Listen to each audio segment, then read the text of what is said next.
En el curso de Biología 2 hemos estado trabajando los órganos que conforman el sistema digestivo, principalmente los del tubo digestivo, ¿verdad? Hemos hablado ya de la boca, la faringe, el esófago, y antes de trabajar ya el estómago, vamos a comprender que hay diferentes capas de tejido que conforman a estos órganos del tubo digestivo o tracto gastrointestinal, como lo quieran llamar. Ahora bien, estas 4 capas principalmente las vamos a encontrar en el estómago, donde son absolutamente necesarias para soportar el tipo de líquido que encontramos dentro del estómago, que ya habíamos hablado que se llaman jugos gástricos. Y si queremos ir un poco más allá en comprensión, estamos hablando del ácido clorhídrico. HCl es la fórmula química de este. El ácido clorhídrico de nuestro estómago tiene un pH de 1. Es la escala de pH de acidez a básico va del 1 al 14. 1 o menos de 1 es lo más ácido, 7 es neutro y de 7 a 14 es carácter básico. Entonces se imaginarán, el ácido clorhídrico tiene un pH bastante bajo. Entonces nuestro estómago mantiene un nivel de acidez bastante alto para poder degradar y digerir nuestros alimentos, por supuesto. Ahora bien, ya les había hablado de la bacteria que causa la gastritis. No sé si alguien recuerda el nombre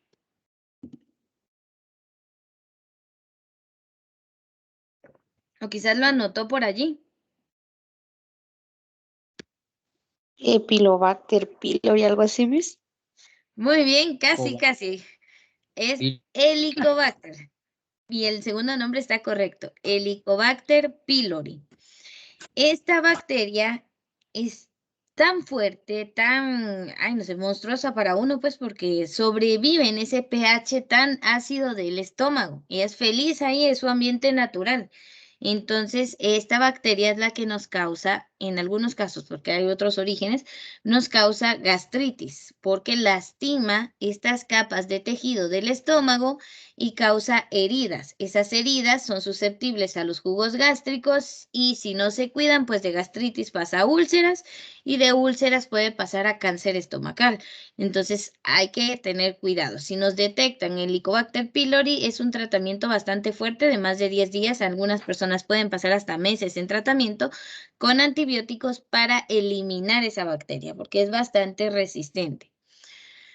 Aparte de, pues, de que es resistente y todo, pues es difícil de eliminarla, ¿verdad?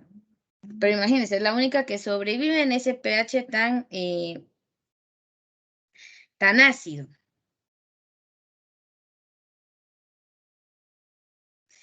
Ahora bien, veamos. Entonces, hablemos primero, conozcamos el tejido y luego hablamos de los problemas que se pueden dar allí. Entonces, en cuanto al tejido, las paredes de los órganos del tubo digestivo, que van desde el esófago hasta el intestino grueso, están formadas por las mismas 4 capas o túnicas de tejido básico. O sea, lo vamos a encontrar en todo, desde el esófago hasta el intestino grueso. Las 4 capas de tejido en todo. En el estómago, pues la necesitamos bastante y en todos los demás órganos también.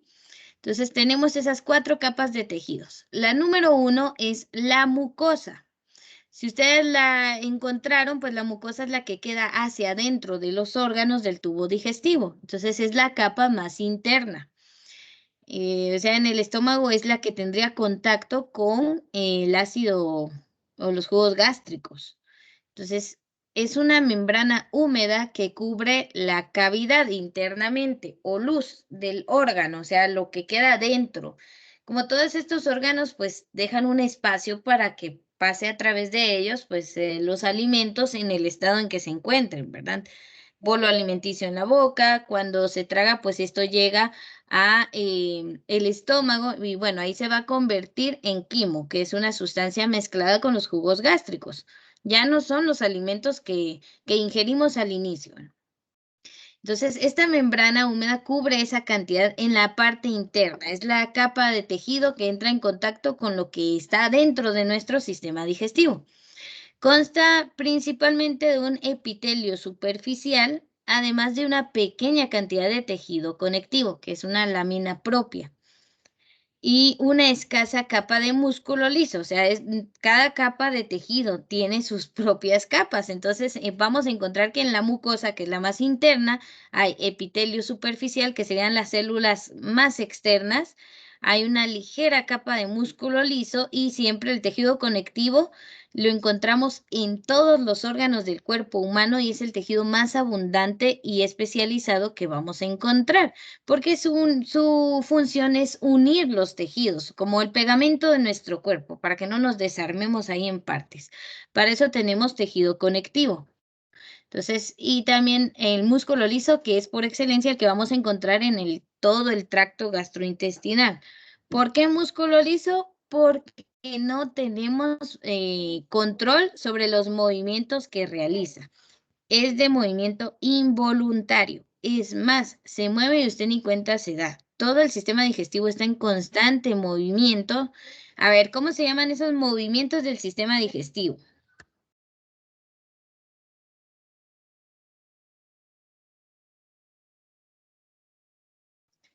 Recuerde, me inicia con P. La peristalsis. Muy bien, movimientos peristálticos o peristalsis. Esos son los movimientos que presenta nuestro sistema digestivo. Entonces, como no estamos controlando a qué momento se nos mueve el estómago, pues ahí hay músculo liso, que es involuntario. El estriado, que es el músculo que tenemos en brazos y piernas y en todo lo que podemos mover a voluntad, pues ese sí es de control voluntario, ¿verdad? Se encoge y se estira, o sea, se contrae y se relaja para generar movimiento en brazos y piernas, pero es músculo estriado, usted lo puede controlar. El músculo liso, no, o visceral. Es el que encontramos en todo el sistema digestivo. Por eso usted no controla los movimientos del sistema digestivo. Em, Más allá del esófago, que tiene un epitelio escamoso estratificado resistente a la fricción, el epitelio en su mayor parte es cilíndrico simple. A ver, lo voy a repetir, pero en una manera más sencilla. Solo el esófago tiene un epitelio del tipo escamoso estratificado. O sea, es un tipo de célula especial del epitelio. Ahora bien, ¿por qué necesita tener ese tipo de células? Porque el esófago tiene que ser resistente a la fricción que causan los alimentos cuando los estamos tragando. O sea, ese órgano, como no es que tenga mucho espacio, es un órgano, se recuerdan que lo he comparado con una pajilla aplastada, entonces, tiene que resistir el hecho de que la comida, pueda estar comiendo una papilla o un pedazo de carne, pues esos trozos de alimento pasan friccionando sus paredes, por eso tiene que ser resistente. Más si a usted se le ocurre comer risitos que son duros y no mastica bien, o un pedazo, yo que sé, se tostó la tortillita porque así le gusta para su almuerzo, pero las orillas estaban muy tostadas y aún así se las tragó, pues el esófago tiene que resistir la fricción incluso de alimentos un poco más duros que los que son bien masticados. Entonces, ¿no les ha pasado que a veces tragamos los pedazos demasiado enteros y hasta se siente como nos pasa rozando en el esófago y duele? Pero bueno, él es resistente para todo eso.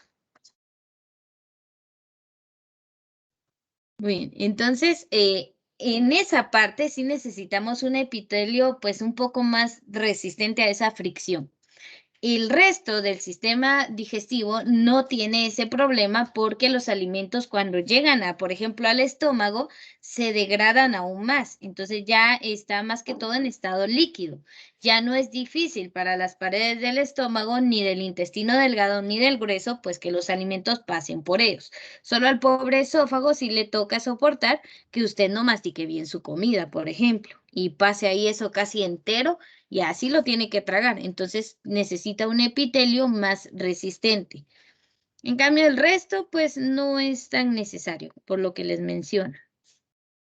Entonces espero que ya hayan tomado notas. Si a alguien le falta, me avisa. Si no, vamos a cambiar.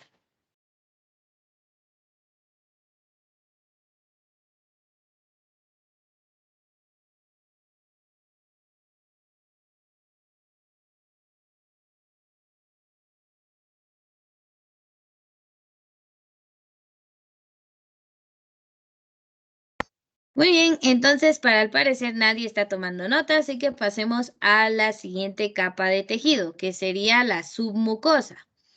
Cuando llegamos a esa capa, ya es después de la mucosa, esta capa ya no tiene contacto con lo que está dentro del estómago. Entonces la submucosa se encuentra justo debajo de la mucosa, es la que le sigue. Vamos de adentro hacia afuera. Entonces, esta se trata de una capa de tejido conectivo suave que contiene vasos sanguíneos. A ver, allí quiero hacer una pausa para que vean esto. Cuando tenemos una gastritis, nos arde el estómago, el daño está solo en la mucosa. Por eso solo hay acidez, nos duele. Cuando esa gastritis no se cuida y ese daño baja hasta la submucosa, allí es un poquito peligroso. Podemos presentar úlceras sangrantes porque esa herida ya bajó hasta la submucosa donde hay muchos vasos sanguíneos. Entonces es cuando nos dice el doctor, ¿verdad? Ya el caso está un poco más serio, ya hay sangrado adentro de nuestros intestinos. Y pues bueno, nos hacen pruebas para descartar que ya sea cáncer. Cuando hay sangre en el sistema digestivo, pues como está bastante interno, si se dan cuenta, la sangre que pueda salir del estómago todavía tiene que viajar por todo el intestino delgado y por todo el intestino grueso. Entonces, no es muy evidente, pero el dolor que se siente con una úlcera sangrante es bastante fuerte. Entonces, hay una prueba de laboratorio por si usted quiere ver si alguien ha tenido problemas con gastritis y quiere saber si ya tiene úlceras, la prueba es bastante sencilla, se llama sangre oculta en heces. Es una prueba que lleva 5 minutos realizarse, se hace con una muestra de heces y una casetito de prueba rápida y como no se puede ver la sangre en las heces fecales, se ve a través de esa prueba. Y si sale positivo es que hay una herida en el sistema digestivo, adentro. Puede ser a nivel intestinal o estomacal. Al menos nos da una orientación para buscar si hay úlceras. Y bueno, el examen más invasivo es una endoscopía donde ya meten una sonda a través del esófago y bajan para ver las paredes del estómago, cómo están, si hay heridas sangrando. Pero es más fácil la otra prueba, ¿verdad? El médico les va a recetar cuando se sospecha de que hay una úlcera sangrante. Entonces, regresando a la submucosa, aparte de que tiene muchos vasos sanguíneos, también tiene terminaciones nerviosas y por eso se siente demasiado dolor cuando una herida ya llega hasta allí. Entonces, el dolor de una úlcera sangrante es 10 veces peor que el de una gastritis. En la gastritis hay ardor del estómago, y malestar, pero en una úlcera sangrante, sí, la persona sufre un poquito más. Entonces hay que cuidarse las gastritis, ¿verdad? Y más, evitar que nos dé gastritis. Y también encontramos ganglios linfáticos y vasos linfáticos. ¿Por qué? Pues porque ahí también necesitamos defensa contra organismos que puedan infectarnos. Uno de los microorganismos que más problemas nos causan si llegan al sistema digestivo son las bacterias llamadas Salmonella y la Shigella. Son dos tipos de bacterias que nos hacen, pero mal, mucho mal, cuando llegan a ingresar al sistema digestivo.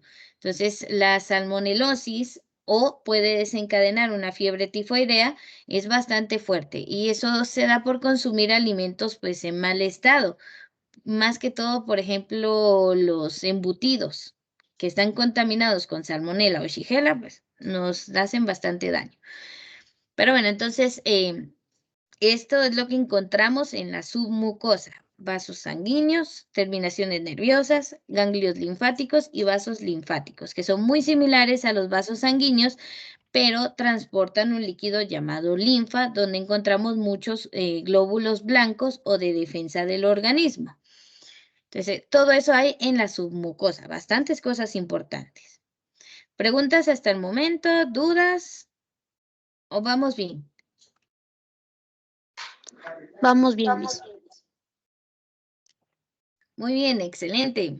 Entonces, vamos a la tercera capa, que sería la capa muscular externa. Aquí ya vamos casi saliendo. Les dije que íbamos de adentro hacia afuera. Entonces, la capa muscular externa es una capa, pues, muscular, como su nombre lo dice, que suele estar formada por una capa circular interna y una capa longitudinal externa de células de músculo liso. A ver, es como una bicapa muscular, o sea, tiene dos partes, una que está en forma horizontal y otra que la recubre de manera vertical, o sea, tenemos el músculo liso como puesto como capas, como sándwiches, pero usted agarra uno para un lado y el otro lo pone viendo para el lado contrario, o sea, son capas superpuestas de músculo liso y pues van en diferente dirección. Creo que por acá se puede ver, no creo que no coloqué una imagen que se viera bien. Ah, bien, bien. Acá, en la parte de la capa muscular, si se dan cuenta, hay una donde las terminaciones o las hebras de músculo liso están cortadas de una manera en que se ven como de frente y en la parte de abajo se ven cortadas como de lado, porque son dos capas de músculo liso puestas en como en diferente posición, ¿verdad? Es como que usted pusiera una mano hacia el frente y la otra la pone hacia la derecha, encima. Entonces se cruzan, es como un tejido. Pues algo así se ven las dos capas de músculo liso en la capa muscular. Entonces tenemos el músculo puesto en dos direcciones, una horizontal y otra longitudinal, o sea, a lo largo. Eso pues ayuda bastante a la movilidad. A ver, bueno, ya lo dije, entonces no tiene sentido preguntarlo. Les iba a preguntar que por qué creían que teníamos esas dos capas de músculo, pero ya lo dije, es por la movilidad. Entonces, como nuestro estómago, nuestro esófago y los intestinos necesitan moverse y realizan la peristalsis, allí es donde entran en acción esas dos capas de músculo liso. Unas lo mueven longitudinalmente y la otra lo mueve al contrario. Entonces hay distintos tipos, principalmente en el estómago, de movimientos. Entonces ahí tenemos capas musculares bastante resistentes y que provocan todos esos movimientos de peristalsis en el tubo digestivo. Esa es su función. Para eso es que tenemos dos capas de músculo liso, para poder mover todo lo que tiene que transitar en el sistema digestivo. Entonces, ahí se va a mover. Vamos a ver, luego de esto, ya les platiqué de las úlceras, ya. Entonces, miren, las úlceras no pueden estar solamente en el estómago, también las podemos encontrar en el duodeno, que es la primera parte del intestino. Entonces, sí hay que cuidar. Si usted quiere cuidarse de una gastritis o una úlcera, coma bien, coma saludable y siempre a la misma hora. Si se acostumbró a almorzar a las 2 de la tarde, a esa hora almuerce todos los días, porque el estómago se acostumbra a producir una mayor cantidad de ácidos estomacales en ese horario en el que se supone que usted va a comer. Entonces él se prepara, pero le dan las 4 de la tarde sin comer, pues bueno, ahí empiezan estos daños. Y la última capa de tejido, que es la última que vamos a ver el día de hoy, es la capa serosa. Esta es la última capa que encontramos, es la más externa. Entonces, es la más externa de la pared y está formada por una sola capa de células planas. Es la más delgada de las cuatro, ¿verdad? Es la última y es una capa finita de células que producen líquido seroso, que es el peritoneo visceral. Esto del peritoneo visceral es una capa de tejido muy delgada que recubre todas las vísceras, o sea, todos nuestros intestinos y órganos del tubo digestivo. Les había hablado ya de la apendicitis, ¿verdad? Cuando se inflama el apéndice y causa mucho dolor y nos lo tienen que quitar. Ahora bien, hay personas que se acostumbran o les gusta, no sé, ¿verdad? Vivir con dolor. Entonces sienten el malestar de la apendicitis. Les dicen que posiblemente sea eso, pero no quieren ir al médico. Y se aguantan, ¿no? Es que se me tiene que pasar ese dolor. El dolor es una señal del cuerpo que nos indica que algo está mal, hay que hacerle caso. Entonces viene esta persona y se aguanta, que dice que no va a ir al doctor, que eso es un cólico y se le va a pasar. Entonces resulta que el apéndice llegó a su límite, no lo operaron y se revienta. Entonces, como es por una infección que se inflama el apéndice, esas bacterias, eso que causó la infección, se riega en el área abdominal. Entonces ahí nos da un caso mucho más serio que se llama peritonitis. Entonces ahí la peritonitis ya no es una infección solo en el apéndice, sino que ya se da en todo el peritoneo, o sea, en toda esa capa que recubre nuestros intestinos. Y ya es una infección severa, es algo de lo que cuesta que una persona salga con vida. Entonces, si hay dolores y se presume o se sospecha de que sea apendicitis, hay que ir con el médico para poder hacer, por ejemplo, cuando sospechan que tenemos apendicitis, nos mandan a hacer pruebas de laboratorio, un examen de sangre en la hematología y un examen de orina, porque a veces el dolor de la apendicitis se confunde con infecciones urinarias. Pero si no hay infección urinaria y los leucocitos, que normalmente están hasta 10.000, se encuentran en niveles como 15.000, 16.000, es más probable que tengamos una infección, ya una apendicitis en curso, ¿verdad? La otra forma de descubrir, ¿verdad? Si es apendicitis o no, es un ultrasonido pélvico. Entonces nos ven con el ultrasonido y encuentran que el apéndice está distendido o inflamado, entonces ya nos mandan al quirófano y hay que sacarlo. Y como les dije en las clases anteriores, no hay ningún problema si nos quitan el apéndice. O sea, vivimos sin él perfectamente bien. Entonces acá tenemos, bueno, en un caso de que mal cuidado y eso ya se dé a una peritonitis, pues ya es más serio el asunto. Entonces el peritoneo visceral es la continuación del peritoneo parietal.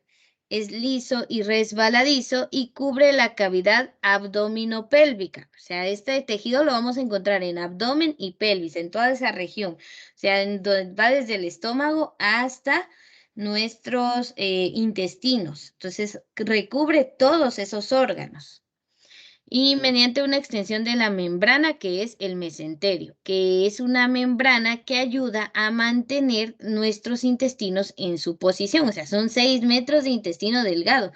¿Cómo se logra mantener ahí enrollado siempre igual y que no se nos revuelva todo el asunto ahí adentro? Pues gracias al mesenterio, que mantiene esos, los mantiene unidos y en la misma posición, ¿verdad? Entonces, tenemos varias capas de tejido, el mesenterio y el peritoneo parietal y visceral, pues son capas que ayudan a mantener todos los esos metros de tubo del sistema digestivo, pues en su posición y lugar. Eso es entonces la última capa del tejido o de tejido que tienen los órganos del tubo digestivo. Acá los podemos ver entonces a mayor detalle. Aquí tenemos la luz o el interior de este, por ejemplo, si fuera el esófago. Esta es estructura básica de la pared del tubo digestivo. Entonces aquí tenemos a la mucosa, la submucosa con sus, ¿cómo se llama estos? Sus vasos sanguíneos, con sus ganglios, con todo eso que tiene la capa de la submucosa. Luego tenemos la capa muscular, donde podemos ver que los músculos van posicionados, uno pues alrededor como enrollándose y el otro de manera longitudinal. Tenemos dos capas de tejido muscular liso. Y la última que es la serosa o el peritoneo visceral, que es esa capa delgadita que recubre todo. Y el mesenterio también está allí ayudando a mantener unidos pues todos los órganos del tubo digestivo.